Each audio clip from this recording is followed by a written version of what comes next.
Vamos a considerar por unos momentos la causa del diluvio. Demos un vistazo a los versículos 1 y 2 del capítulo 6, que dicen: Aconteció que cuando comenzaron los hombres a multiplicarse sobre la faz de la tierra, y les nacieron hijas, que viendo los hijos de Dios que las hijas de los hombres eran hermosas, tomaron para sí mujeres, escogiendo entre todas.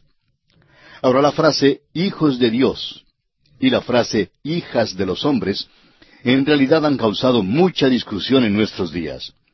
Usted notará, amigo oyente, que hay muchos hombres que sostienen la tesis de que los hijos de Dios, en este pasaje, son ángeles. Bueno, personalmente no podemos aceptar esta teoría de ninguna manera. Reconocemos que hay una gran cantidad de profesores en los seminarios bíblicos que enseñan que fueron ángeles. Y reconocemos también que muchos de los expositores en nuestros días sostienen esta teoría. Pero no podemos aceptarla porque si fueran ángeles, es decir, ángeles buenos, no cometerían este pecado. Y por otra parte, si fueran ángeles malos, no se les llamaría aquí hijos de Dios. Luego los hijos aquí fueron sencillamente hombres, no fueron monstruos. El versículo 4 de este capítulo 6 de Génesis dice: Había gigantes en la tierra en aquellos días, y también después que se llegaron los hijos de Dios a las hijas de los hombres, y les engendraron hijos. Estos fueron los valientes que desde la antigüedad fueron varones de renombre. No nos explicamos por qué tanto se imaginan que los hijos aquí fueron gigantes. Dice que había gigantes en la tierra en aquellos días, pero no dice que fueron los hijos. Ahora sí dice que fueron hombres de renombre. Ahora estos no fueron monstruos, sino simplemente hombres. Un expositor de la Biblia dijo en una ocasión que eran gigantes y monstruos. Pero creemos que la anotación aquí lo explica con toda claridad que los gigantes estaban en la tierra antes de que tuviera lugar esto. Simplemente significa que fueron individuos sobresalientes. Amigo oyente, la humanidad tiene una capacidad tremenda. La Escritura declara: porque formidables, maravillosas son tus obras. Y es una gran verdad cuyo significado perdemos con alguna frecuencia. Este concepto hoy degrada al hombre diciendo que él es un protoplasma de una basura o de alguna alga marina. Algunos científicos creen que muy pronto la teoría entera de la evolución será totalmente rechazada, lo cual por supuesto hará que algunos luzcan ridículos. Amigo oyente, una vez más, repetimos que la evolución no es nada sino una teoría y la ciencia no ha dado a conocer ninguna prueba conclusiva de ella. La evolución también es una filosofía y como cualquier otra filosofía se la puede aceptar o rechazar. Cuando es aceptada, ciertamente conduce a algunas soluciones muy desacertadas a los problemas del mundo. Realmente nos han metido en muchos apuros en todo el mundo. Uno creería, al escuchar tal filosofía, que estamos haciendo el papel de caballero ilustre, andando por todo el mundo arreglando lo malo. Amigo oyente, nosotros mismos somos malos por dentro. Hoy en nuestros países encontramos los intelectuales en las universidades, en el gobierno, en medio de noticias y en la milicia que creen ser de marca mayor. Creen que de alguna manera u otra han alcanzado ya la cima. Es pues decepcionante en nuestros días observar cómo los hombres creen que son más grandes de lo que realmente son. El hombre en realidad está sufriendo de una caída tremenda en el pecado. Es totalmente depravado, y mientras no se tenga eso en cuenta, nos hallaremos en muchos apuros, en muchas dificultades. Ahora, Génesis es el libro de la genealogía. Como lo vemos en este libro de las familias, encontramos a los hijos de Dios, que son de la línea divina, que ha provenido de Adán hasta Set. Encontramos también a las hijas de los hombres, que pertenecen a la línea de Caín. Las dos líneas se entremezclaron y hubo matrimonios mezclados entre las líneas hasta que por fin la línea entera fue totalmente depravada. Bueno, no debemos usar la palabra totalmente, hubo una excepción. Ese es el cuadro que se nos pinta aquí. Ahora deseamos reconocer e insistimos en que muchos buenos expositores de la Biblia mantienen un punto de vista opuesto al que hemos mencionado. Ellos creen que los hijos de Dios son realmente los ángeles. Y si usted, amigo oyente, desea sostener ese punto de vista, pues no estará solo, irá muy bien acompañado. Por supuesto que si no desea equivocarse, mantendrá nuestro punto de vista. Y de seguro que no hay nadie que desee equivocarse, ¿verdad? Bien, quisiéramos ahora decir que esperamos que seamos buenos amigos, no importa el criterio que mantengamos. Amigo oyente, es simplemente una cuestión de interpretación y nada tiene que ver con si cree en la Biblia o no la cree. Es cuestión de interpretación de la Biblia. Volvamos ahora al versículo 3 de este capítulo 6 de Génesis, donde dice, «Y dijo Jehová, no contenderá mi espíritu con el hombre para siempre, porque ciertamente él es carne, mas serán sus días 120 años».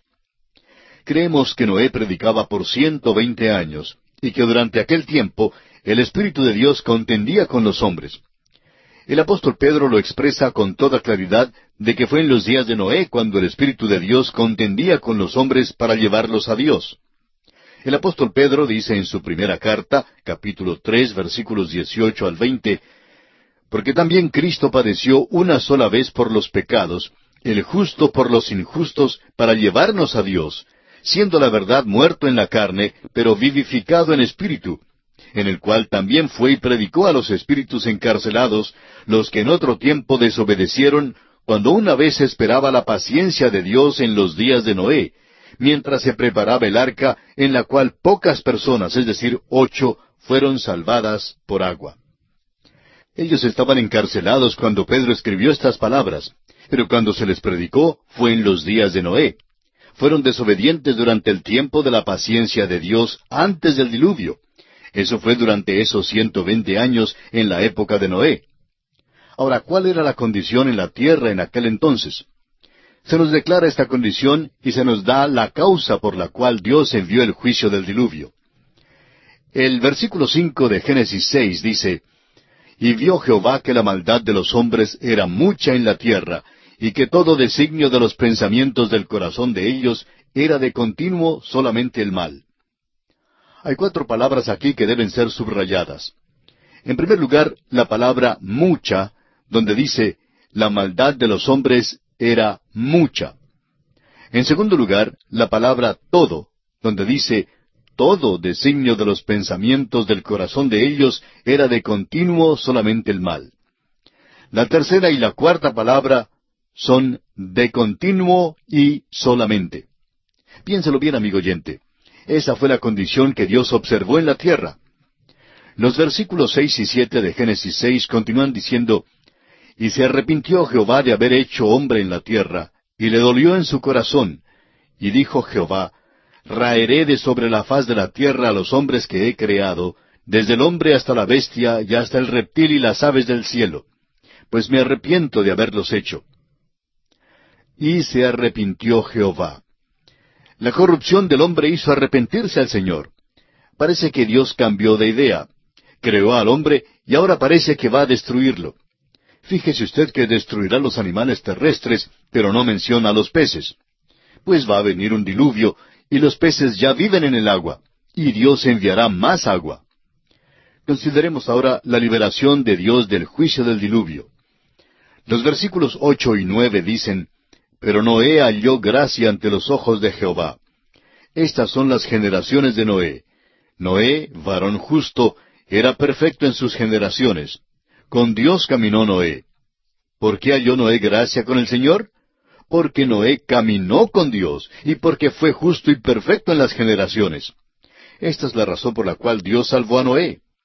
En el libro de Hebreos, capítulo 11, versículo 7, leemos, «Por la fe Noé, cuando fue advertido por Dios acerca de cosas que aún no se veían, con temor preparó el arca en que su casa se salvase, y por esa fe condenó al mundo, y fue hecho heredero de la justicia que viene por la fe». Noé tuvo que tener fe para preparar el arca sobre la tierra seca cuando aún todavía no había lloviznado. En este capítulo 11 de Hebreos se nos dice que fue por la fe que Enoc fue traspuesto. El hombre de fe, el creyente, está eximido del juicio.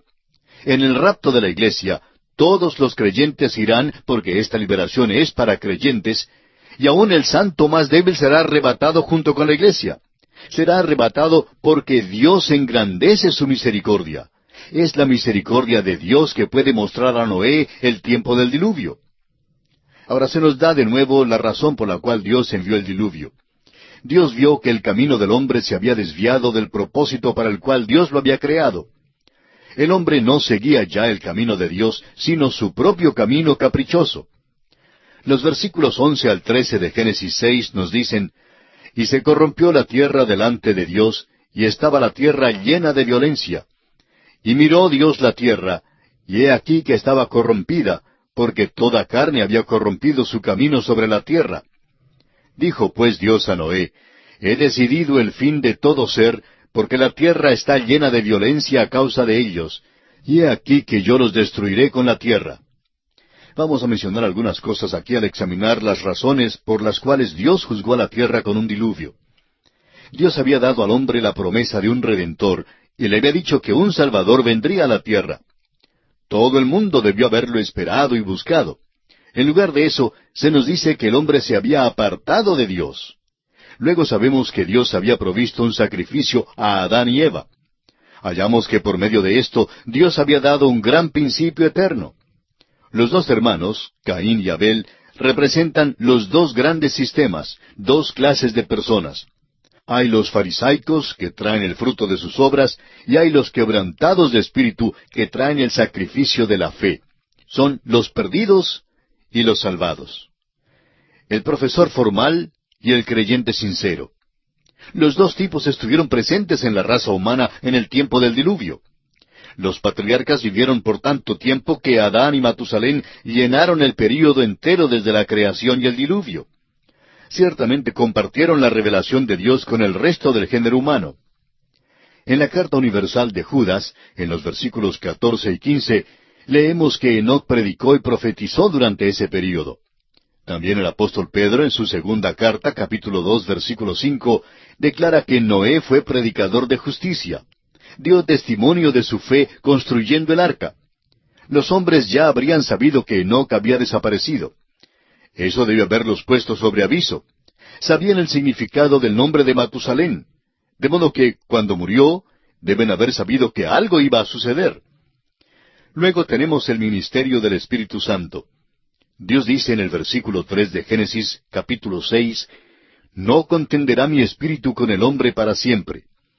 De modo que el Espíritu de Dios contendía con el hombre, y el hombre rechazaba a Dios por completo. Esta fue la actitud general con la excepción notable de Noé y su familia. El Espíritu de Dios estaba contendiendo con el hombre en la tierra, pero el hombre se desviaba de Dios. Este es el cuadro que está ante nosotros. Esto es lo que trajo el diluvio sobre la tierra. Por tanto, hay suficiente evidencia dada aquí que clarifica perfectamente el hecho de que Dios fue justo y correcto al enviar el diluvio. Si Dios no hubiera enviado el diluvio en el tiempo en que lo envió, habría perdido la raza humana entera. Aun como lo hizo, quedó un solo hombre, y ese hombre fue Noé. Aquí había un hombre que caminó con Dios, que creyó que Dios haría lo que había dicho y que todavía confió en Dios. Estaba dispuesto a correr el riesgo de construir un arca en la tierra seca y de convertirse en el hazmerreír de la comunidad. Y así sucedió por 120 años. Pero él creyó la palabra de Dios. La Biblia nos habla de una comparación extraordinaria existente entre los días de Noé antes del diluvio y los días en la tierra antes de que venga Jesús de nuevo. Esto no se refiere al rapto de la iglesia, sino a su venida a la tierra para establecer su reino. Hay algunos hechos análogos muy notables que ya han acontecido. El capítulo comenzó diciendo que los hombres se multiplicaron sobre la faz de la tierra. Hubo un tremendo aumento de población y el hombre se había esparcido por aquel entonces y por tanto poblaba mucho de la tierra. Se había esparcido en toda dirección. Vemos hoy de nuevo un tremendo aumento de población y el hombre se multiplicará más aún sobre la faz de la tierra. Ahora notamos que Dios dijo, «No contenderá mi espíritu con el hombre para siempre». Y se nos dice que en el período de la gran tribulación, el Espíritu Santo ya no refrenará más la maldad. Todavía estará presente para convertir a los hombres, pero no estará refrenando la maldad en la tierra. Las proposiciones de Dios a los hombres serán menospreciadas y rechazadas como fueron en los días antes del diluvio. ¿No es asombroso cómo los hombres hoy en día escuchan a ministros que niegan verdades bíblicas vitales? En cambio, casi no se oye nada del hombre que cree completamente lo que Dios ha revelado. Los creyentes verdaderos han tratado de progresar, han tenido varias convenciones y tratan de regresar a la corriente principal. Pero vivimos en un día en que, si uno desea estar firme por Cristo, notará que no le va a ser posible hablar con frecuencia ante las cámaras de televisión. El camino aceptable hoy es negarlo todo, protestar y marchar. Nuestro mundo experimentará el rapto de la iglesia. Sucederá que un gran número de personas desaparecerán de la tierra. Pero notamos que entonces hubo también juicios. Sin embargo, las personas no hicieron caso de ellos. Dios les había dado amonestaciones y les había dicho que vendría el diluvio. Sin embargo, no prestaron atención a tales amonestaciones. Veamos ahora las instrucciones que fueron dadas a Noé para la construcción del arca. En el versículo 14 de este capítulo 6 de Génesis, Dios dice a Noé, «Hazte un arca de madera de gofer, harás aposentos en el arca y la calafatearás con brea por dentro y por fuera».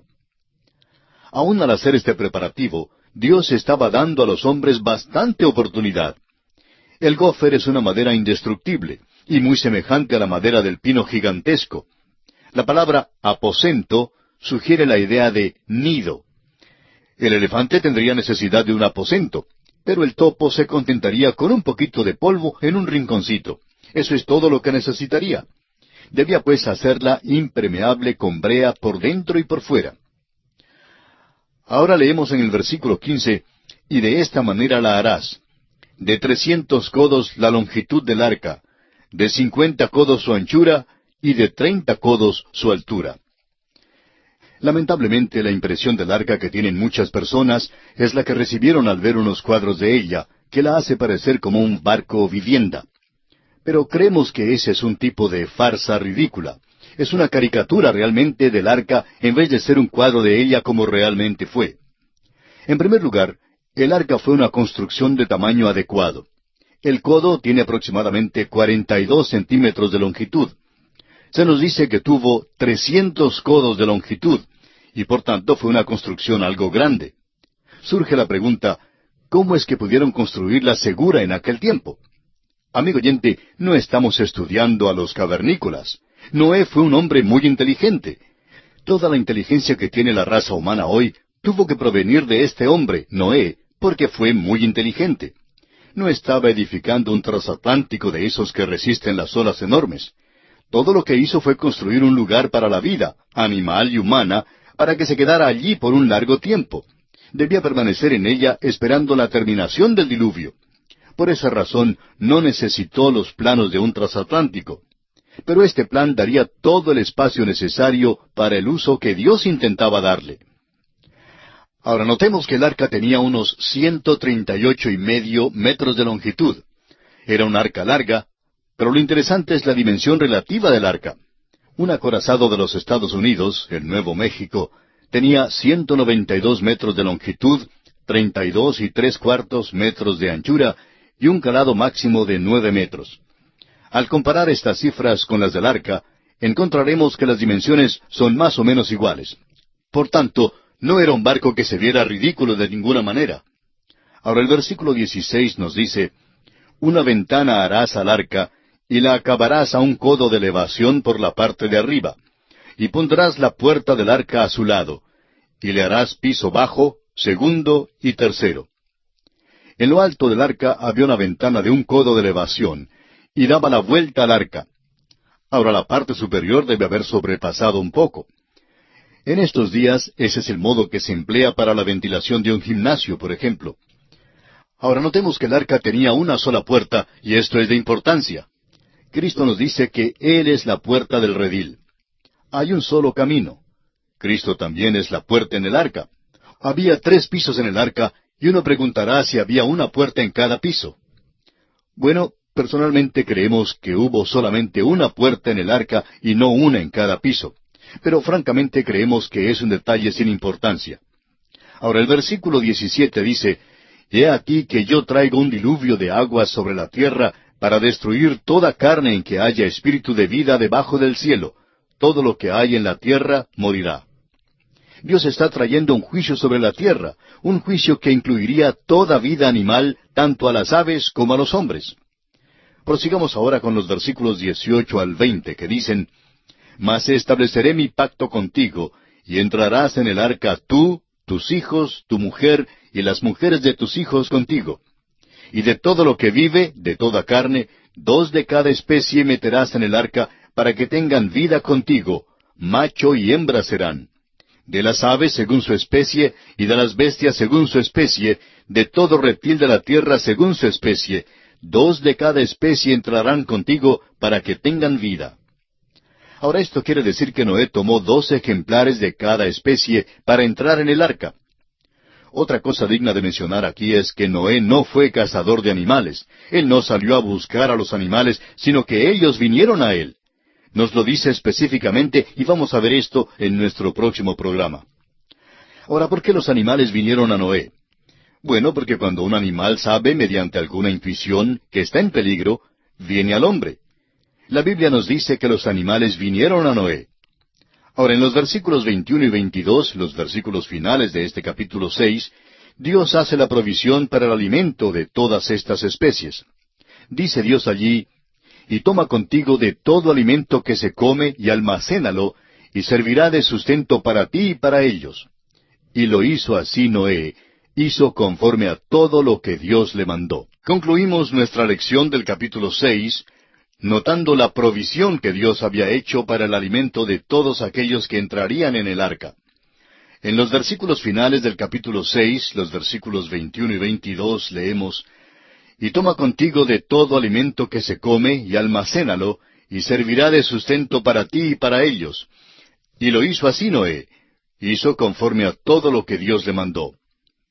Aquí hay algo muy práctico. Él tuvo que llevar mucho alimento en el arca para dar de comer a los animales.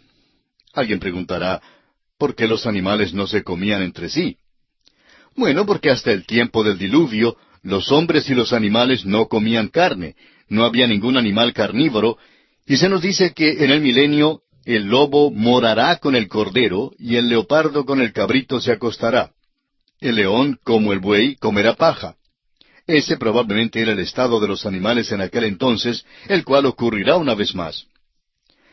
Bien, comenzamos ahora el estudio del capítulo 7 de Génesis, y consideraremos a Noé, su familia, y los animales que entraron en el arca según las instrucciones de Dios. Dice el versículo 1 de este capítulo 7 de Génesis, dijo luego Jehová a Noé, entra tú y toda tu casa en el arca, porque a ti he visto justo delante de mí en esta generación. Ahora, ¿por qué era justo Noé? Era justo por la fe, igual como más adelante en la historia, Abraham sería justo por la fe. Allá en el capítulo 15, versículo 6 de Génesis leemos, y creyó a Jehová, y le fue contado por justicia. Esto es refiriéndose a Abraham. El escritor a los Hebreos nos dice que Noé preparó el arca por la fe. Esa es la razón por la cual Dios les salvó. ¿Se ha fijado usted alguna vez cuán bondadoso es Dios con este hombre en el tiempo de un juicio tan terrible? Entra tú, le dijo. Es el mismo tipo de invitación que nuestro Señor Jesús da hoy a todos los miembros de la raza humana. En el Evangelio según San Mateo, capítulo 11, versículo 28, el Señor Jesucristo pronunció estas palabras. Venid a mí todos los que estáis trabajados y cargados, y yo os haré descansar. Ahora, en la última parte del versículo 16 de este capítulo 7 de Génesis, notamos que el Señor le cerró la puerta. Luego el capítulo 8 de Génesis comienza así, y se acordó Dios de Noé. ¿No es todo esto muy bello? ¡Qué maravilloso, amigo oyente! Dios bien pudo haberse olvidado de Noé. Años después pudo haber dicho, ¡ay de mí! Se me olvidó por completo aquel hombre por allá. Lo metí en el arca y me olvidé de él. Y eso sí que hubiera sido malo. Pero Dios no olvidó a Noé. Se acordó de él. Amigo oyente, Dios nunca olvida. Dios se acuerda de usted y se acuerda de mí. Lo único que Él no recuerda es el pecado. El profeta Jeremías en el capítulo 31 y versículo 34 de su libro dice, y no me acordaré más de su pecado. ¡Qué promesa más bella! Ahora Noé y su familia entran en el arca. ¿Y sabía usted que esta historia de Noé, igual como la historia de la creación, ha recorrido por la faz de toda la tierra? Se la lee como la historia de la creación. Ojalá pudiéramos mencionar aquí el relato babilónico, como lo hicimos en nuestro estudio del relato de la creación, pero no vamos a hacerlo.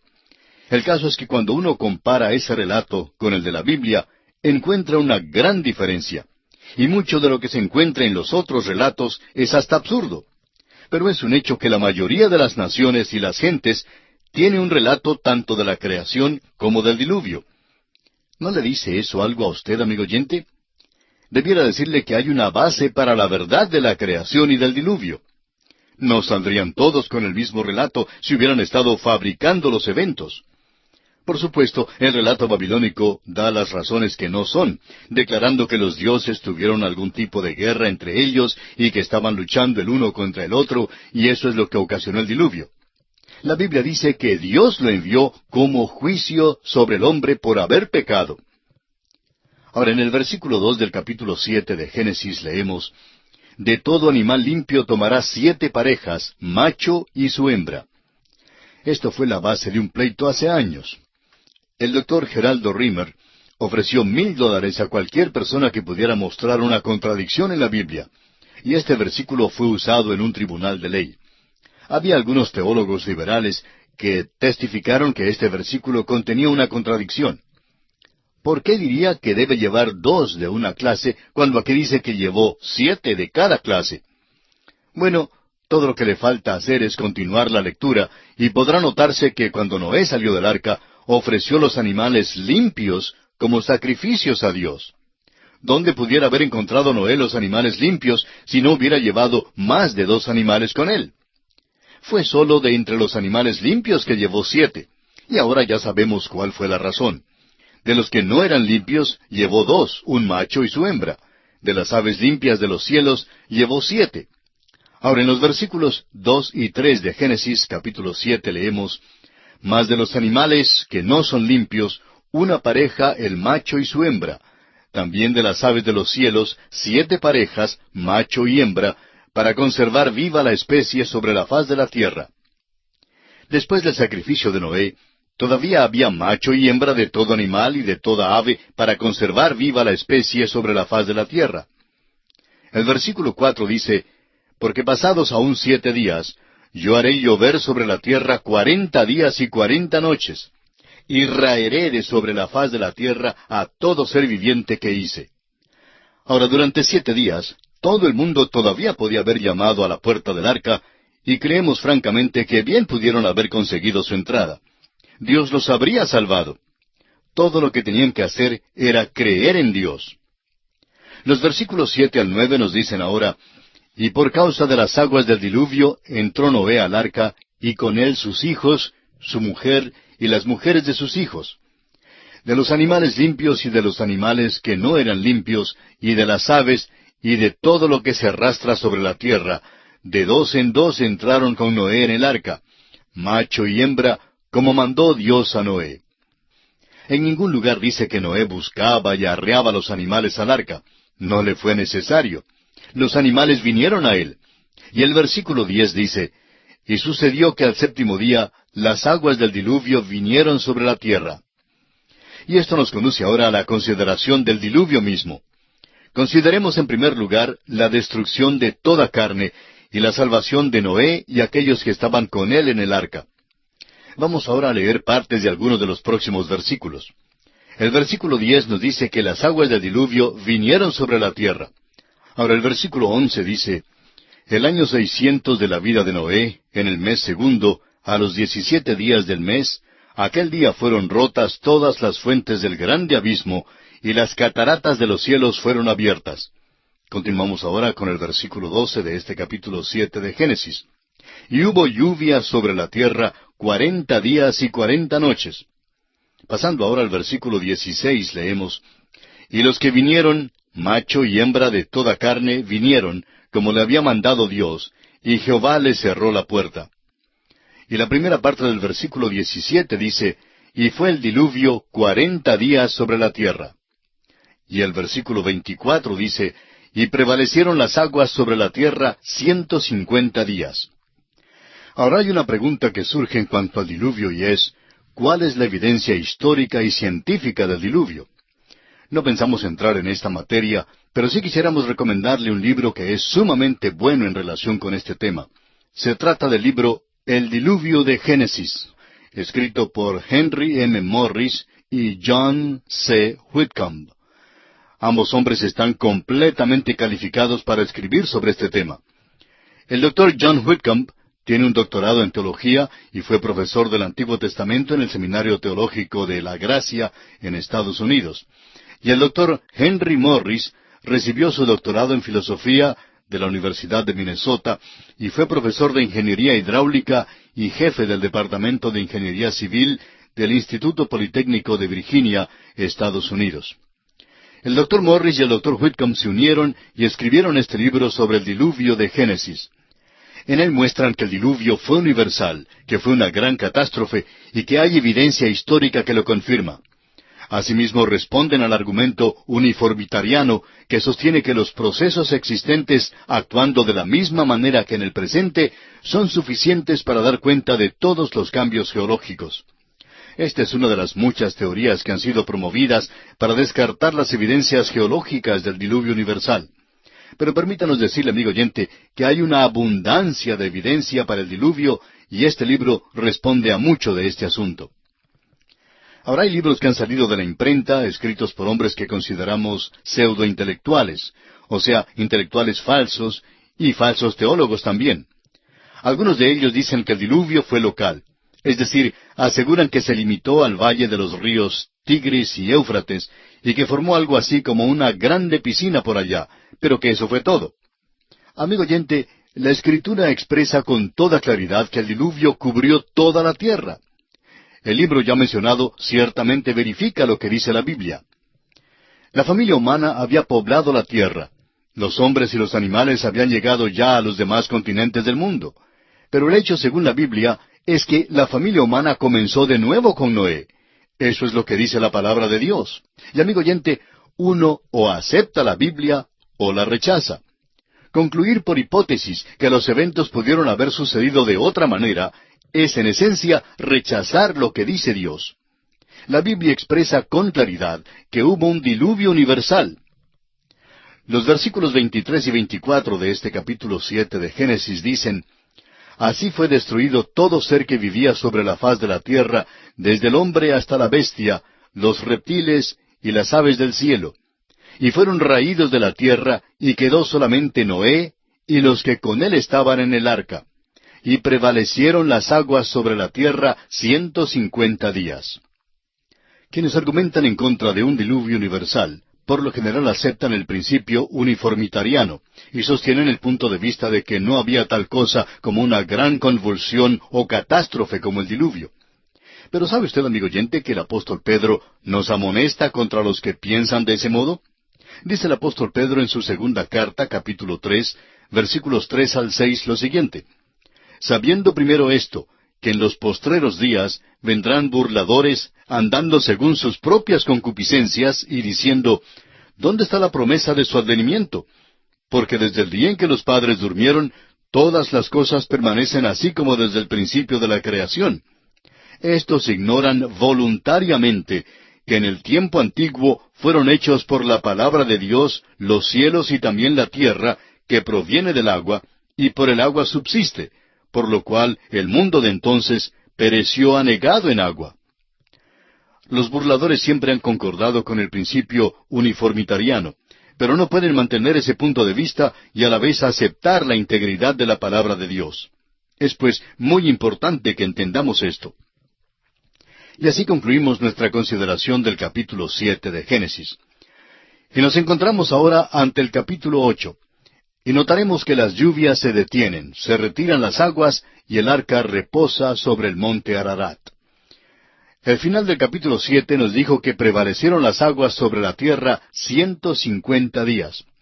Ese es un período que abarca unos 5 meses en los cuales prevalecieron las aguas. Ahora, en el capítulo 8 vemos que las aguas disminuyeron. Del versículo 1 hasta el 3 leemos: Y se acordó Dios de Noé y de todos los animales, y de todas las bestias que estaban con él en el arca. E hizo pasar Dios un viento sobre la tierra, y disminuyeron las aguas. Y se cerraron las fuentes del abismo, y las cataratas de los cielos, y la lluvia de los cielos fue detenida. Y las aguas decrecían gradualmente de sobre la tierra, y se retiraron las aguas al cabo de 150 días. Es maravilloso de veras que Dios se acordara de Noé. Noé estaba perfectamente seguro en el arca. Este capítulo no solo nos relata de la subida del diluvio, sino también de cómo prevaleció el diluvio y de la mitigación de él. Nos dice que Dios hizo que pasara un viento sobre la tierra. Ahora, todo esto no sucedió de la noche a la mañana. La subida de las aguas llevó un total de 150 días, como ya lo hemos leído. Luego pasan 261 días en la mitigación del diluvio. Nos parece que fue algo más que simplemente un diluvio local. Notemos ahora el envío del cuervo y la paloma. El versículo 4 dice, «Y reposó el arca en el mes séptimo, a los 17 días del mes, sobre los montes de Ararat». Y el versículo 5 continúa diciendo, «Y las aguas fueron decreciendo hasta el mes décimo.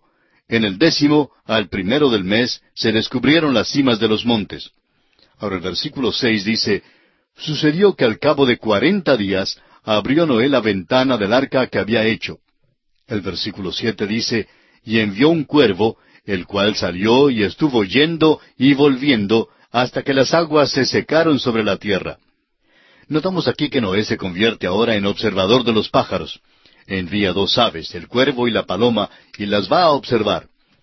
Continuamos la lectura del versículo 8 hasta el 13, y dice, «Envió también de sí una paloma, para ver si las aguas se habían retirado de sobre la faz de la tierra. Y no halló la paloma dónde sentar la planta de su pie, y volvió a él, al arca, porque las aguas estaban aún sobre la faz de toda la tierra. Entonces él extendió su mano, y tomándola, la hizo entrar consigo en el arca. Esperó aún otros 7 días, y volvió a enviar la paloma fuera del arca. Y la paloma volvió a él a la hora de la tarde, y he aquí que traía una hoja de olivo en el pico, y entendió Noé que las aguas se habían retirado de sobre la tierra. Y esperó aún otros 7 días, y envió la paloma, la cual no volvió ya más a él. Y sucedió que en el año 601 de Noé, en el mes primero, el día primero del mes, las aguas se secaron sobre la tierra. Y quitó Noé la cubierta del arca y miró, y he aquí que la faz de la tierra estaba seca. Ahora notemos que esto abarca un período de 261 días, y por tanto el diluvio duró un total de 371 días, es decir, se prolongó por más de un año. También concuerda con la declaración de la Escritura que afirma que el diluvio fue universal. No se trataba únicamente de llenar una piscina con agua, ciertamente fue más que eso. El doctor J. E. Shelley sostiene la tesis de que el diluvio fue universal y que cubrió toda la tierra. Y quisiéramos leer una cita de él tocante el ejemplo más notable del diluvio universal en el caso de los mamíferos. Dice él, «Estos elefantes se encuentran enterrados en los depósitos congelados de la tundra de Siberia, y por todo lo largo del continente de Asia, y en el norte de Alaska, y en el Canadá. Se encuentran en gran número en el suelo elevado, y no están hundidos en el pantano millones de ellos». Sigue contando acerca de ellos cómo es que fueron examinados, y cómo la evidencia indica que fueron ahogados. Si es que meramente se hubieran hundido allá arriba, hubieran muerto de hambre. Pero entre más al norte vaya uno, más se encuentran. El suelo de las islas del Mar Blanco, dentro del círculo ártico, se compone mayormente de sus huesos, juntos con los del tigre del tipo dentado de sable, del alce gigante, del oso de caverna, del buey almizcleño, de troncos de árboles, y de los que han echado raíces en la tierra. Hoy no existe ningún árbol en aquellas regiones. Los más cercanos quedan a miles de kilómetros de distancia. El mamut no podía comer de la vegetación achaparrada que crece en esta región. La autopsia revela la presencia en sus estómagos de su última comida, que fue pino y ramas de plantas espineras. Estos mamuts fueron sepultados vivos en los depósitos cuando el sedimento estaba blando. Ellos y el sedimento de repente fueron congelados y nunca han sido descongelados porque no muestran ninguna señal de descomposición. El Dr. Shelley cuenta de cómo el marfil del mamut ha sido vendido en los muelles de Londres por más de 1000 años. El Museo de Historia Natural compró la cabeza y la presa de un mamut en una tienda de marfil en el muelle de Londres. La cabeza estaba perfectamente preservada y estaba cubierta de su piel original. Los exploradores han salvado sus vidas comiendo de la carne de estos animales que han sido conservados en frigoríficos por unos 4.600 años. Amigo oyente, si se desea tener evidencia del diluvio y de un diluvio universal, hay abundante evidencia si estamos dispuestos a aceptarla. Quisiéramos ahora señalar una gran verdad espiritual que tenemos aquí en este relato del cuervo y la paloma. Pero en primer lugar, mencionaremos que la paloma volvió y trajo un poquito de follaje, una hoja de olivo en el pico. No entendemos por qué la hoja de olivo siempre ha sido el símbolo de la paz, pero así es. Cuando volvió la paloma, después de haberse ido, sirvió de señal de que el juicio había ya pasado y que se podía regresar a la tierra. Hay una paz en este regreso, pero vemos que aún el hombre que sale a la tierra es el mismo tipo de hombre que entró en el arca. Los hijos de Noé tenían las mismas características que los primeros hombres que provocaron el diluvio. Encontramos, pues, que la raza humana no muestra un mejoramiento después del diluvio de ninguna manera. Vamos a considerar la lección espiritual. Notamos que Noé se ocupa de observar los pájaros y mandó que saliera el cuervo.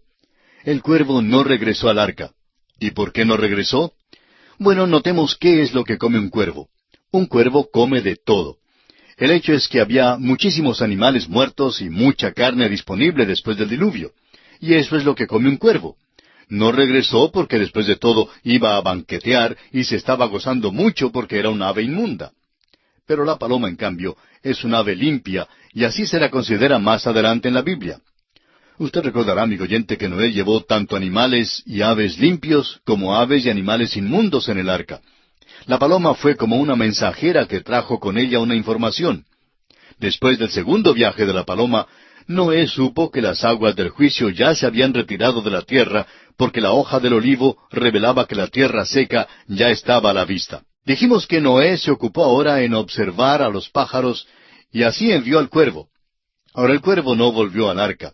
Y dijimos que no volvió porque cuando salió encontró muchísimos animales muertos y mucha carne disponible después del diluvio. Y eso es precisamente lo que come el cuervo. No regresó porque después de todo tenía delante de sí un gran banquete y se dispuso a disfrutar de él. Y lo hizo así porque el cuervo era un ave inmunda. Ahora la paloma es un ave limpia y se le considera como tal más adelante en la Biblia. Usted, amigo oyente, recordará que Noé llevó tanto animales y aves limpias como aves y animales inmundos en el arca. La paloma fue como una mensajera que trajo con ella una información. Después del segundo viaje de la paloma, Noé supo que las aguas del juicio ya se habían retirado de la tierra, porque la hoja de olivo revelaba que la tierra seca ya estaba a la vista. Ya hemos mencionado que las grandes verdades de la Biblia están relacionadas en el libro de Génesis. La Biblia enseña que el creyente tiene dos naturalezas, la vieja y la nueva. De modo que si alguno está en Cristo, nueva criatura es. Las cosas viejas pasaron, he aquí todas son hechas nuevas. Si alguno está en Cristo, nueva criatura es. Y luego lo limpio y lo inmundo están juntos. Usted, amigo oyente, y yo tenemos dos naturalezas. Lo que es nacido de la carne, carne es. Pero cuando uno acepta a Jesucristo, uno nace de nuevo. Lo que es nacido del Espíritu, Espíritu es. Fue nuestro Señor Jesucristo mismo quien dijo esto. Pablo nos dice que en su carne no moraba el bien. El querer el bien estaba en él, pero no el hacerlo. Existe una lucha entre las dos naturalezas, y la lucha entre la vieja y la nueva es la experiencia de todo creyente. El cuervo salió a un mundo juzgado y encontró un banquete en los cuerpos hinchados porque vivía de ellos. El cuerpo hinchado de un dinosaurio fue para él un banquete tremendo. Para él debió haber sido como una de esas orgías bacanales de los antiguos. Estuvo yendo y volviendo porque estaba muy inquieto. Amigo oyente, esto es una ilustración de la naturaleza vieja. Nuestra naturaleza vieja es como aquel cuervo. La naturaleza vieja ama las cosas del mundo y realmente se goza en ellas. Bueno, ese cuervo salió al mundo y lo amó. Ahora la paloma salió al mundo juzgado y no halló dónde descansar, no encontró ninguna satisfacción. Por esa razón regresó al arca. El arca representa a Cristo. Hay personas hoy día que tratan de decir que el mal y el bien son relativos, pero es Dios quien dice qué es bien y qué es mal. Debemos siempre recordar que vivimos en un mundo que es juzgados. Estamos en el mundo, pero no somos del mundo. Debemos tratarlo y no maltratarlo. No debemos enamorarnos del mundo, pero sí estamos aquí para ganar a los perdidos en el mundo y traerlos a Cristo. Estamos aquí, amigo oyente, para sembrar la palabra de Dios. Esa es nuestra responsabilidad en el mundo en que vivimos hoy en día.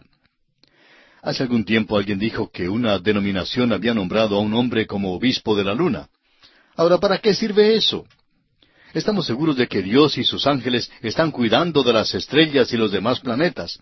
El Señor cuida del universo.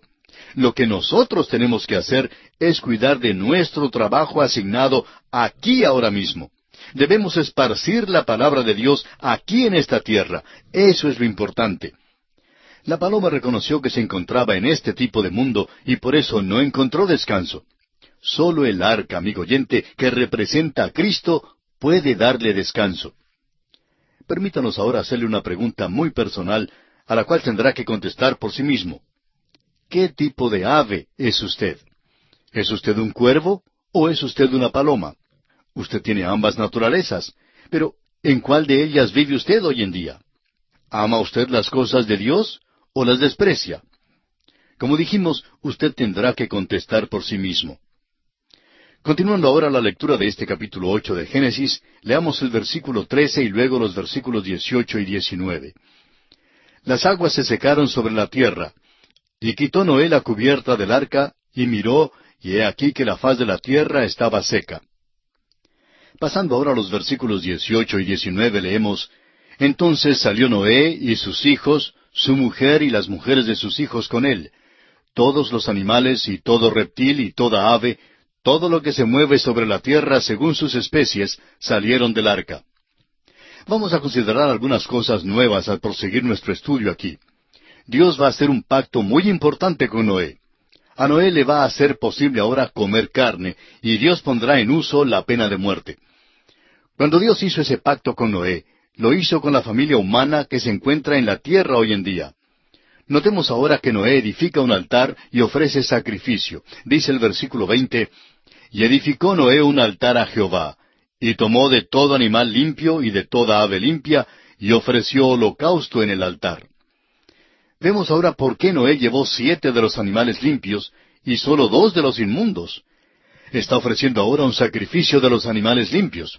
Los versículos 21 y 22 de este capítulo 8 de Génesis dicen, Y percibió Jehová olor grato, y dijo Jehová en su corazón, No volveré más a maldecir la tierra por causa del hombre, porque el intento del corazón del hombre es malo desde su juventud, ni volveré más a destruir todo ser viviente como he hecho. Mientras la tierra permanezca, no cesarán la sementera y la siega, el frío y el calor, el verano y el invierno, y el día y la noche.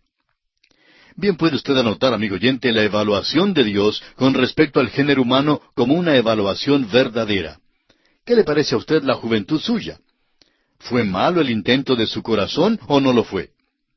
Observe usted nuestra sociedad contemporánea. Tenemos la rebelión de la juventud. Es interesante observar la dirección en que van. Todo intento del corazón del hombre es malo desde su juventud, y no hay un mejoramiento del corazón. Usted, amigo oyente, posiblemente ha sido testigo de casos en que 2 personas han estado lanzándose insultos el uno al otro. Y posiblemente usted no ha escuchado en su vida lenguaje más profano que el que ha escuchado en aquellos casos. Bueno, es que los intentos del corazón del hombre son malos desde su juventud. Dios lo dijo hace muchísimo tiempo, y todavía hoy en día es verdad. Se ha sugerido que en el tiempo del diluvio la tierra se ladeó de su eje. Bueno, no estamos girando sobre el eje.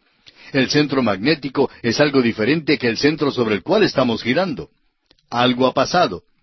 Es la creencia de muchos que esta es la razón por la cual Dios dice que habrá la sementera y la siega, el frío y el calor, el verano y el invierno. Nos da las estaciones y las tenemos porque la tierra gira así. Es algo así como un trompo que se tambalea, es decir, que no se para derechito cuando gira. Como resultado, tenemos entonces las estaciones del año. Cuando Noé salió del arca, lo primero que hizo fue edificar un altar al Señor y ofrecerle un sacrificio. Y fue un holocausto. El holocausto habla de la persona de Jesucristo. Fue ofrecido sobre la base de aceptación delante de Dios y alabanza a Dios en reconocimiento a Él. Esto sin duda fue lo que hizo que Dios estuviera satisfecho con Noé en este tiempo en particular. El hombre, amigo oyente, debe aprender tres cosas del diluvio, y son, primero, la rebelión.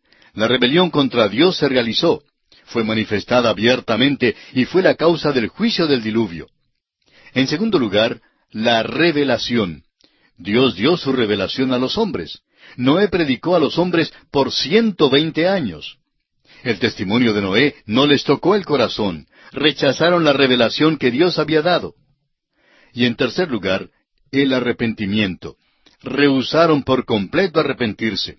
No hubo ningún regreso a Dios por ningún lado. Rechazaron el refugio que Dios les había ofrecido, que Dios había provisto para ellos. Ahora este hombre Noé sale del arca. Se queda en una posición muy singular. Se constituye en cabeza de la nueva raza humana. Es la misma posición que tuvo Adán. Muchas personas dicen, todos somos emparentados, todos procedemos de Adán. Bueno, amigo oyente, somos parientes de alguien más próximo que él. Somos todos emparentados con Noé. En un sentido, Noé es el padre de todos nosotros hoy en día. Bueno, amigo oyente, hemos pasado así por el diluvio. Y concluimos así el estudio del capítulo 8 del libro de Génesis. Llegamos ahora a un nuevo principio, y es en realidad un principio revolucionario. La dispensación de la conciencia humana ha pasado, y Dios está poniendo al hombre bajo la dispensación del gobierno. El hombre ya debe gobernarse, y veremos algo de esto en este nuevo pacto. Entramos pues así al estudio del capítulo 9 de Génesis. El primer versículo de este capítulo dice, «Bendijo Dios a Noé y a sus hijos, y les dijo, fructificad y multiplicaos, y llenad la tierra». De nuevo encontramos esta palabra, llenad. Y tiene significación aquí porque sabemos que hubo una civilización antes del diluvio. Pero a Adán también le dijo Dios que llenara la tierra. Por tanto, debió haber existido algunas criaturas antes de Adán. No sabemos cómo llamarlas, pero fueron criaturas vivientes de la creación de Dios. Y hay mucha especulación en cuanto a ellas. Ahora, lo primero que Dios manda a Noé es, fructificad y multiplicaos, y llenad la tierra. En otras palabras, deberá hacer la propagación de la raza humana. Vivimos hoy en un tiempo cuando hay peligro de un exceso de población. Nos hace falta recordar que Dios dio este mandamiento bajo circunstancias especiales. Volvamos a Noé para decir de nuevo que él quedó en una posición singular. Él y su familia eran los únicos en la tierra. Imagínese usted, amigo oyente, que está viajando por la mañana por la autopista con dirección a su trabajo y tiene carros por delante, carros por detrás, carros por todos los lados, y que todos están pitando sus bocinas porque se encuentran atascados y no pueden moverse. Al fin se quita el obstáculo que había enfrente y todos continúan su tráfico. Bueno, suponga usted que después de este incidente transcurra un año y una buena mañana sale usted de nuevo a la autopista, pero nota que no hay nadie en la autopista, no hay ningún carro corriendo, usted es el único chofer. No hay necesidad de semáforo porque no hay nadie manejando en las calles. Bueno, eso sería una experiencia extraordinaria, ¿verdad? Pues esta fue exactamente la experiencia de Noé. El versículo 2 de este capítulo 9 dice, «El temor y el miedo de vosotros estarán sobre todo animal de la tierra, y sobre toda ave de los cielos, en todo lo que se mueva sobre la tierra, y en todos los peces del mar. En vuestra mano son entregados». La segunda parte del pacto tiene que ver con la protección del hombre y su autoridad sobre los animales. Entendemos que antes de esto hubo una relación diferente. Antes todos los animales eran mansos y los hombres no comían carne porque no les gustaba comer los animales mansos. Vimos que los animales vinieron a Noé y por lo visto no hubo problema de ninguna clase. Los hombres y los animales eran muy amigos los unos de los otros. Pero ahora los animales tienen miedo del hombre. Sin embargo, el hombre es responsable por el mundo animal. La manera en que el hombre ha tratado al mundo animal es una historia brutal. Los hombres han tratado de exterminar a muchos de los animales. Los hombres hubieran dado muerte a todas las ballenas por las islas hawaianas para ganarse la plata. Antes, el búfalo podía encontrarse en grupos grandes en el oeste de los Estados Unidos, pero los hombres los mataron. Hoy en día es necesario tener permiso para poder cazar, de manera que se pueda proteger a los animales y a las aves. Y es apropiado que los tengamos. Los animales de África se están exterminando. El hombre es una criatura brutal. Debemos proteger a los animales para que los hombres no les hagan daño alguno. En el versículo 3 de Génesis 9 leemos, «Todo lo que se mueve y vive os será para mantenimiento, así como las legumbres y plantas verdes os lo he dado todo». Se encuentra aquí la tercera cosa. Antes Dios había dado al hombre la tierra verde, las plantas, para comer.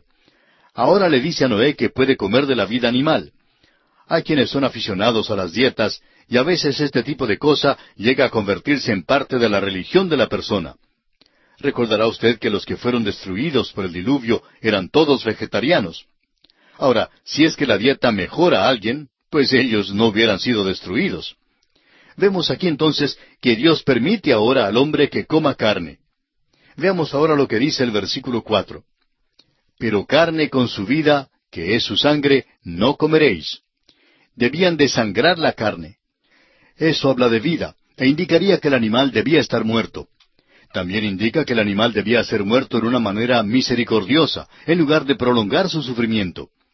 Hay quienes, cuando están de cacería, les gusta tirar a las aves, como a la codorniz, por ejemplo, y a veces ellas se llevan una herida y simplemente se arrastran y no pueden encontrarse por ninguna parte. Eso es muy cruel. Dios dice que cuando vayamos a comer los animales, debemos asegurarnos de no comerlos con vida. Debemos matar al animal de una manera misericordiosa y debemos desangrarlo. Ahora el versículo 5 dice, «Porque ciertamente demandaré la sangre de vuestras vidas, de mano de todo animal la demandaré, y de mano del hombre, y de mano del varón su hermano demandaré la vida del hombre». Este versículo no tiene tanta significación para nosotros hoy en las áreas densamente pobladas de nuestras ciudades, pero puede más bien aplicarse para las áreas rurales, donde todavía los animales salvajes representan un verdadero peligro. Por tanto, el hombre tiene que tener cuidado con este tipo de animales. Leamos ahora el versículo 6. «El que derramare sangre de hombre, por el hombre su sangre será derramada, porque a imagen de Dios es hecho el hombre». Aquí Dios presenta el principio para el gobierno y la protección del hombre. Cede al gobierno el derecho de la pena de muerte. Hemos aprendido que la raza debe propagarse. El hombre debe tener el protectorado y la autoridad sobre los animales. Hay una nueva provisión hecha para el comer. Hay una prohibición al comer con sangre. Ahora, encontramos el principio de la pena de muerte para el gobierno humano. Es asombroso ver cómo esta generación se ha desviado de la Biblia. El caso es que no tenemos hoy una población que sepa algo de la Biblia. Ignoran completamente la palabra de Dios, y esta es precisamente la razón por la cual nos hemos visto motivados a enseñar la Biblia a través de este programa. Como resultado, encontramos que jueces, abogados y políticos todos quieren deshacerse de la pena de muerte. Se han adelantado mucho en su querer y quizá por fin será eliminada por completo. A la vez suceden los crímenes más horribles y aumentan día tras día. El autor de estos estudios bíblicos, el Dr. J. Vernon McGee, ha preparado un librito que se llama ¿Es bíblica la pena de muerte?, en el cual trata este asunto. La pena de muerte es muy bíblica y es la base del gobierno. El gobierno tiene el derecho de quitar una vida cuando ese individuo le ha quitado la vida a otro. ¿Por qué? Bueno, es muy evidente. Dios lo ha ordenado para proteger así la vida humana.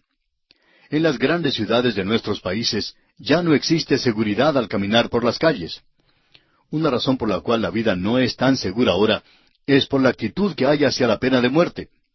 Cuando un criminal sepa que su propia vida va a ser sacrificada si él le quita la vida a otra persona, entonces podemos decir que reflexionará mucho antes de dar muerte a otra persona. Luego ha salido la idea de dictar una ley para el control de armas de fuego.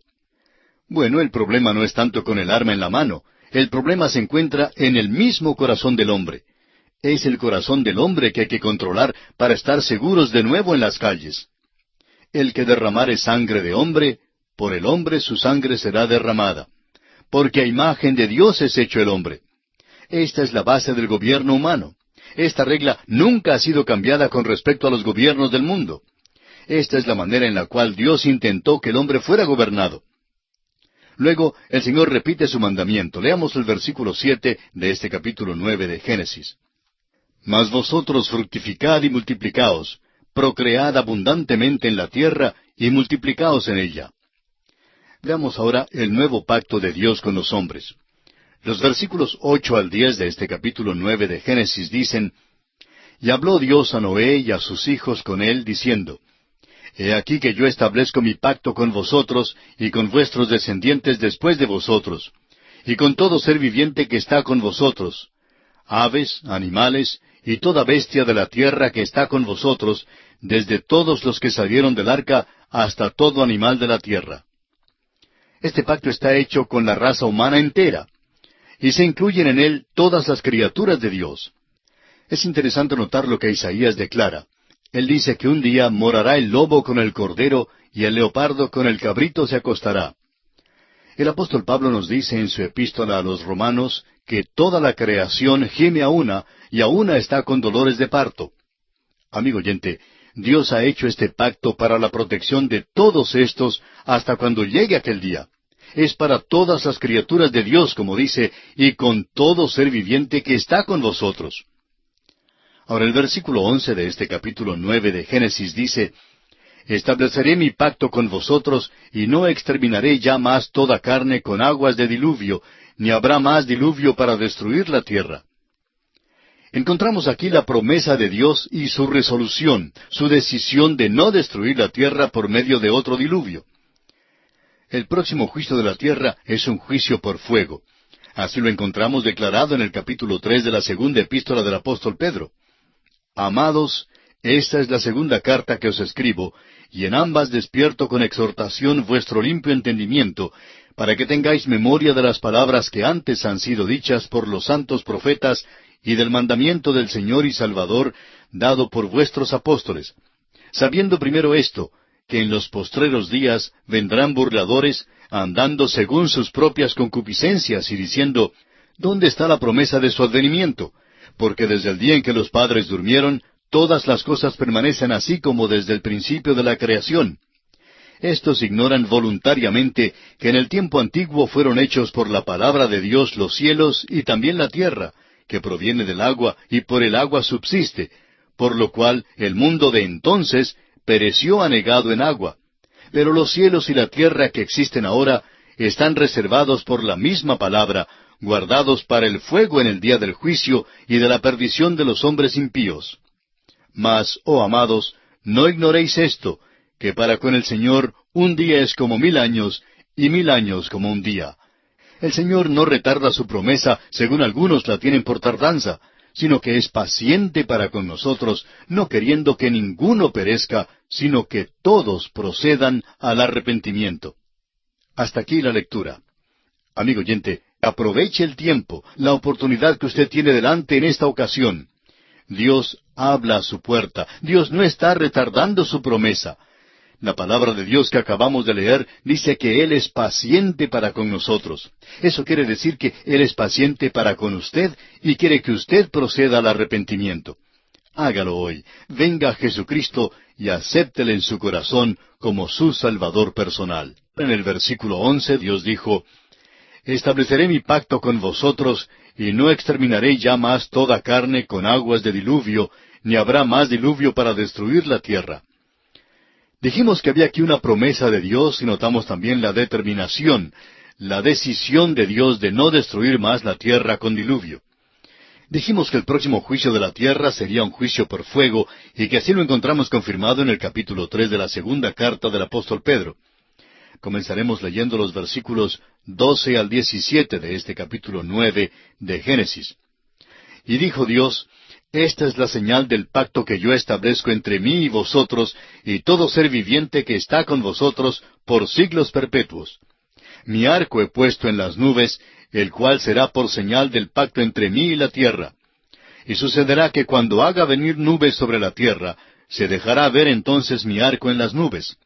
Y me acordaré del pacto mío, que hay entre mí y vosotros, y todo ser viviente de toda carne, y no habrá más diluvio de aguas para destruir toda carne. Estará el arco en las nubes, y lo veré, y me acordaré del pacto perpetuo entre Dios y todo ser viviente, con toda carne que hay sobre la tierra. Dijo pues Dios a Noé, esta es la señal del pacto que he establecido entre mí y toda carne que está sobre la tierra. Vemos aquí el cuadro del pacto y creemos que tiene un verdadero significado espiritual. Es un tipo de sacramento, pudiéramos decir. Un sacramento se compone de una señal visible a la cual se adjuntan las promesas de Dios, y esto es precisamente lo que tenemos aquí. El arco iris llega a ser una señal del pacto, y así es más o menos un sacramento. Fíjese usted que Dios dice, y lo veré y me acordaré. Dios no dijo que usted lo vería, dijo que Él lo vería. Dijo que lo miraría y serviría como pacto perpetuo entre Dios y todo ser viviente, con toda carne que hay en la tierra. Y debe servir de consuelo para nosotros cuando veamos un arco iris. Este es el pacto de Dios, no solo con Noé, sino también con todo ser que existe en la tierra. Por tanto, lo que tenemos aquí casi llega a ser un sacramento. Como ya hemos dicho, un sacramento es una señal visible a la cual se adjuntan ciertas promesas. La Pascua, por ejemplo, fue tal señal. La serpiente de bronce y el vellón de Gedeón fueron señales. Hoy día tenemos el bautismo y la cena del Señor como señales. El doctor John Peter Lange declara, el ojo de la gracia divina y nuestro ojo de la fe se encuentran en el sacramento. Eso es lo que sucede aquí cuando el hombre mira al arco iris. La fe agarra las promesas que se adjuntan a la señal. El mérito está en aquel del cual habla la señal, porque la palabra y la señal andan juntas. Dios hace la promesa y adjunta una señal. El arco iris es la respuesta de Dios al arca de Noé. Dios dice, lo veré y me acordaré. Encontraremos algo que defrauda la esperanza al continuar leyendo el capítulo. Cuando el hombre salió del arca después del diluvio, y todos los pecadores habían muerto, ¿quizá así habría terminado el pecado en la tierra? Vamos a ver. Los versículos 18 y 19 de este capítulo 9 de Génesis nos dicen, y los hijos de Noé que salieron del arca fueron Sem, Cam y Jafet. Y Cam es el padre de Canaán. Estos tres son los hijos de Noé, y de ellos fue llena toda la tierra. ¿Por qué es que el Espíritu de Dios nos cuenta esto aquí mismo? Hace mención de que Cam es el padre de Canaán, y el pueblo de Dios viajará a la tierra de Canaán. Los versículos 20 al 23 de este capítulo 9 dicen, después comenzó Noé a labrar la tierra, y plantó una viña, y bebió del vino, y se embriagó, y estaba descubierto en medio de su tienda. Y Cam, padre de Canaán, vio la desnudez de su padre, y lo dijo a sus dos hermanos que estaban afuera. Entonces Sem y Jafet tomaron la ropa y la pusieron sobre sus propios hombros, y andando hacia atrás cubrieron la desnudez de su padre, teniendo vueltos sus rostros, y así no vieron la desnudez de su padre. Lo que encontramos aquí, amigo oyente, es el pecado de Noé. El hecho es que Noé se embriagó, y esto es pecado. No se le puede disculpar aunque muchos intentan hacerlo. Alguien dirá que Noé estaba ignorante del efecto del vino, ya que nadie se había embriagado antes. Pero usted se fijará que antes del diluvio, la embriaguez no era mencionada como uno de los pecados. Hay también quienes sostienen la teoría de la cúpula en cuanto al diluvio. Hay muchas cosas de las cuales no hemos tenido tiempo a hablar. La teoría de la cúpula es la que dice que hubo una capa de hielo alrededor de la tierra por la cual se infiltraba el sol. Se cree que es posible que las uvas no se fermentaran antes del diluvio y que fue algo nuevo en la experiencia de este hombre Noé. Bueno, todo lo que podemos decir es que este es un mundo nuevo y un nuevo principio, pero que todavía existe el viejo pecado y este incidente nos lo revela. Ahora la gran pregunta es, ¿por qué nos cuenta Dios este incidente? ¿Cuál es su motivo? Nos lo dice porque la conducta de los tres hijos condujo a la maldición y la bendición de estos hijos. Los versículos 24 al 27 dicen, y despertó Noé de su embriaguez, y supo lo que le había hecho su hijo más joven, y dijo, maldito sea Canaán, siervo de siervos será a sus hermanos. Dijo más, bendito por Jehová mi Dios sea Sem, y sea Canaán su siervo. Engrandezca Dios a Jafet, y habite en las tiendas de Sem, y sea Canaán su siervo. Fíjese usted que a Canaán le cae la maldición y no a Cam. Es importante notar esto. También quisiéramos dar respuesta a la pregunta que siempre se hace, ¿cae la maldición de Cam sobre la raza negra? La respuesta es que no, no es verdad. Eso es absolutamente absurdo y la Escritura no lo enseña.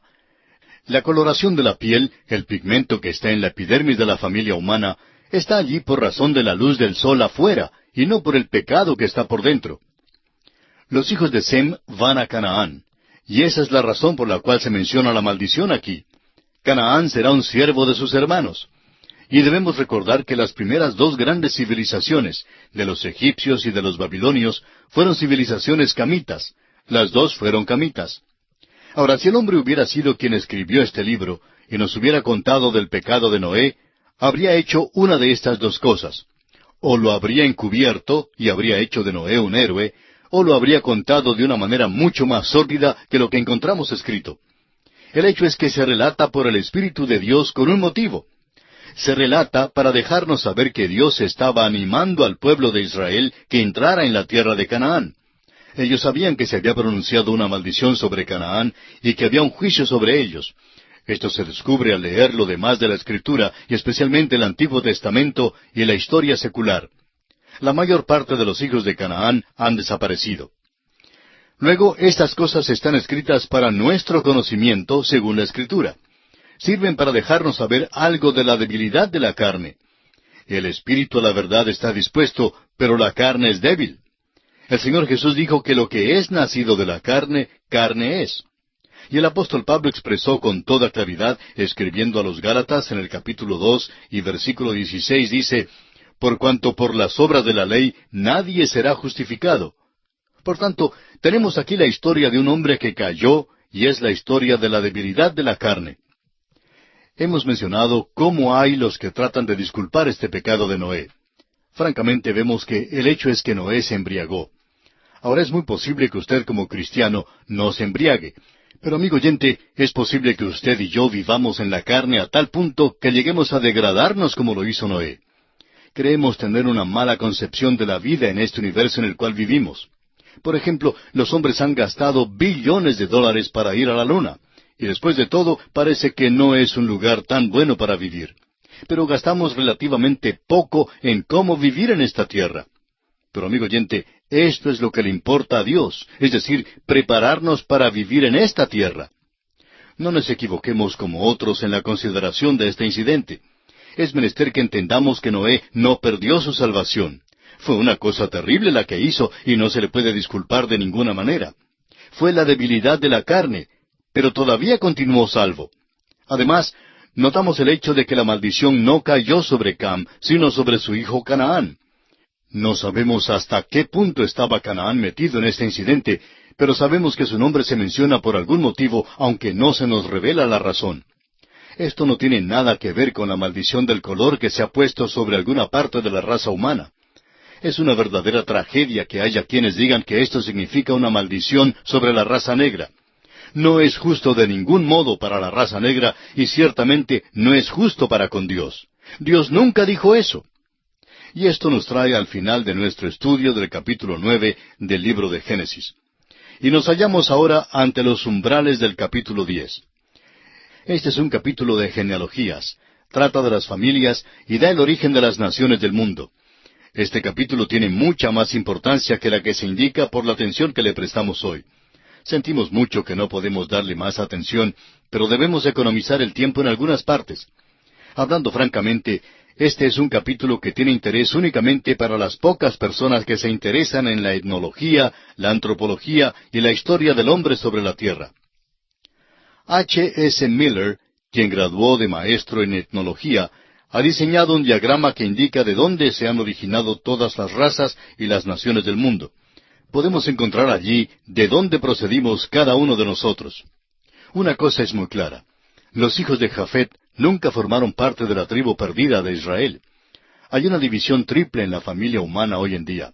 Son 3 divisiones mayores en la etnología. Se revelan en estos 3 hijos de Noé, Cam, Sem y Jafet. Este capítulo 10 nos da la genealogía de estos 3 hijos, los hijos de Jafet en los versículos 1 al 5, los hijos de Cam en los versículos 6 al 20, y los hijos de Sem en los versículos 21 al 32. Jafet y Cam fueron los hijos que sobresalieron al principio. Y encontramos aquí una vez más el mismo ejemplo que hemos encontrado hasta ahora y que continuará a través de la Biblia. Es decir, que Dios da primero la línea rechazada y da una palabra con respecto a ella y luego pone fin al asunto y no lo trae de nuevo a discusión. Luego da la línea aceptada, la línea que conduce a Cristo y continúa refiriéndose a aquella línea. Los versículos 1 y 2 de Génesis 10 dicen, «Estas son las generaciones de los hijos de Noé, Sem, Cam y Jafet, a quienes nacieron hijos después del diluvio. Los hijos de Jafet, Gomer, Magog, Madai, Javán, Tubal, Mesec y Tiras». Según el diagrama que mencionamos hace un momento de H. S. Miller, el etnólogo, los escitas, los esclavos, los rusos, los búlgaros, los bohemios, los polacos, los eslovacos y los croatas procedieron de Magog. Las razas indias e iranias, los medos, los persas, los afganos y los kurdos, todos procedieron de Madai. De Javán procedieron los griegos, los romanos y las naciones romances, tales como Francia, España, Portugal, Italia, etc. Procediendo de Tiras están los tracios, los teutones, los germanos, y luego de aquellos proceden los germanos orientales y los europeos, los germanos del norte o los escandinavos, los germanos del oeste, de quienes proceden los alto germanos y los bajo germanos, y luego los anglos y los sajones, la raza anglosajona y los ingleses. Bueno, no podemos discutir el diagrama total, pero es un estudio interesante. Podemos ver que la mayoría de nosotros acá en las Américas descendemos de estas líneas. Veamos ahora los hijos de Cam. El versículo 6 de Génesis 10 dice, «Los hijos de Cam, Cus, Misraim, Fut y Canaán». Esto nos hace ver que había otros hijos de Cam, pero que la maldición de Noé recayó sobre Canaán. No sabemos por qué no cayó también sobre los otros. De Cus descendieron los etíopes, de Canaán procedieron los fenicios, los hititas, los amorreos, los jebuseos y los gergeseos. De Misraim descendieron los egipcios y los libios. Todas estas razas son camitas. Ahora los versículos 8 al 10 nos dicen, «Y Cus engendró a Nimrod, quien llegó a ser el primer poderoso en la tierra. Este fue vigoroso cazador delante de Jehová, por lo cual se dice, así como Nimrod, vigoroso cazador delante de Jehová. Y fue el comienzo de su reino Babel, Erec, Acad y Calne, en la tierra de Sinar». Se nos dice que Nimrod fue poderoso. Realmente lo que deseaba este hombre era llegar a ser el soberano de un gran imperio mundial. Deseaba llegar a ser un gran soberano, y notamos que intentó lograr precisamente eso. Fue un gran cazador delante del Señor. Ahora, esto no quiere decir que fue un cazador de animales salvajes. A veces le regalamos un juego de arco y flechas a un niño, y sale y dispara a los pajarillos, y cuando regresa le decimos, «Mira pues, eres un pequeño Nimrod». Pero Nimrod, amigo oyente, no fue cazador de animales ni de aves, fue cazador de almas de los hombres. Ese es el sentido que tenemos aquí. Y el comienzo de su reino fue Babel, Erec, Acad y Calne, en la tierra de Sinar. Él fue el fundador de esas grandes ciudades. Podemos obtener mucho de la historia de Nimrod al leer la historia secular. Alexander Hislop, en su libro Las dos Babilonias, nos da los antecedentes en los cuales no vamos a entrar hoy, pero es una historia fascinante de cómo la Torre de Babel, sin duda, tiene su origen en Nimrod. Fue él quien procuró juntar a la raza humana después del diluvio en un esfuerzo por unirla en una nación sobre la cual él pudiera llegar a ser el gran soberano mundial. Fue rebelde, fundador de Babel y cazador de las almas de los hombres. Fue desobediente y es una sombra o tipo del último soberano mundial, el anticristo, que ha de venir todavía. También será un hombre de pecado y será un duplicado de Nimrod. Este es pues el hombre que está delante de nosotros aquí en estos versículos. La primera gran civilización procedió de los hijos de Cam. Debemos reconocer eso. Es demasiado fácil hoy en día adherirnos a las viejas normas que nos enseñaron en la escuela. La raza negra, por su parte, desea que haya un estudio adicional de su raza, y con razón. No le han dado una oportunidad durante los 100 años pasados. La historia del principio de la raza negra es que encabezó las dos grandes civilizaciones que aparecieron en esta tierra. Descendieron de los hijos de Cam. Nimrod fue hijo de Cam. No intentamos desarrollar más esta línea porque estamos siguiendo el modelo que nos ha dado el Espíritu Santo.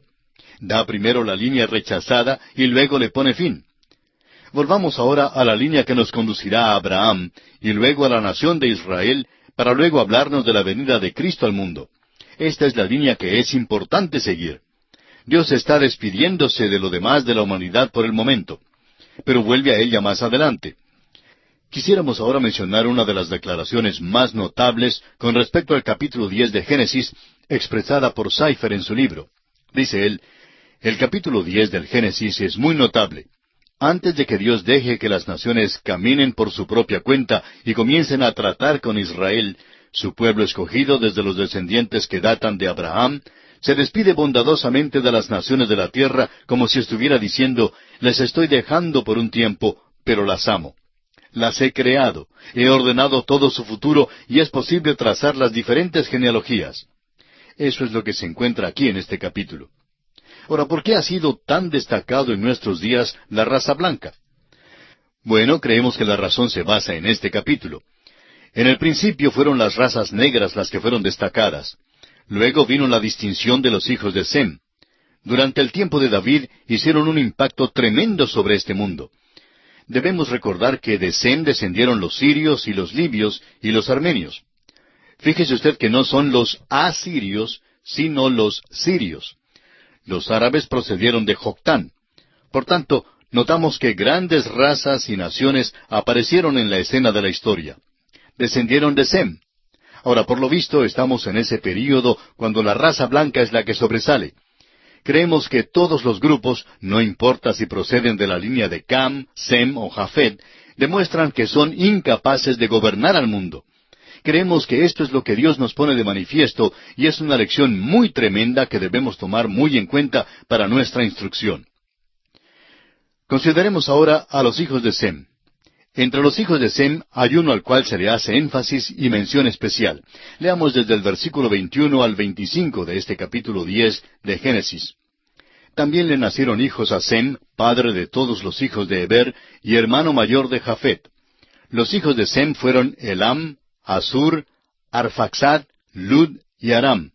Y los hijos de Aram, Uz, Ul, Geter y Mas. Arfaxad engendró a Sala, y Sala engendró a Heber. Y a Heber nacieron dos hijos. El nombre del uno fue Peleg, porque en sus días fue repartida la tierra, y el nombre de su hermano Joctán. Hay muchos que han emitido toda clase de interpretaciones fantásticas acerca de lo que significa que la tierra fue repartida. Por lo visto, hubo una división física aquí en la tierra. Sucedió en la tierra una tremenda catástrofe física. Creemos que Moisés anticipa el próximo capítulo cuando todos fueron divididos en la Torre de Babel, y está diciendo aquí que fue durante el tiempo de Peleg y Joctán. Y nos parece que esta es una explicación sencilla. En los 5 versículos siguientes encontramos los nombres de los hijos de Joctán y también la tierra en donde habitaron. Dice: y Joctán engendró a Almodad, Selef, a Azar-Mavet, Gera, Adoram, Uzal, Dicla, Obal, Abimael, Seba, Ofir, Avila y Jobab. Todos estos fueron hijos de Joctán, y la tierra en que habitaron fue desde Mesa en dirección de Sefar hasta la región montañosa del oriente. Los 2 últimos versículos resumen que todos estos fueron los hijos de Sem, y dicen los versículos 31 y 32, estos fueron los hijos de Sem por sus familias, por sus lenguas, en sus tierras, en sus naciones. Estas son las familias de los hijos de Noé por sus descendencias en sus naciones. Y de estos se esparcieron las naciones en la tierra después del diluvio. Amigo oyente, este es uno de los grandes capítulos de la Biblia, pero no hemos tenido mucho tiempo para estudiarlo en todos sus detalles. Como usted puede notar, es un estudio rico para cualquier persona que esté realmente interesada en una evaluación justa de toda la familia humana, y muchos han utilizado este capítulo notable con ese fin.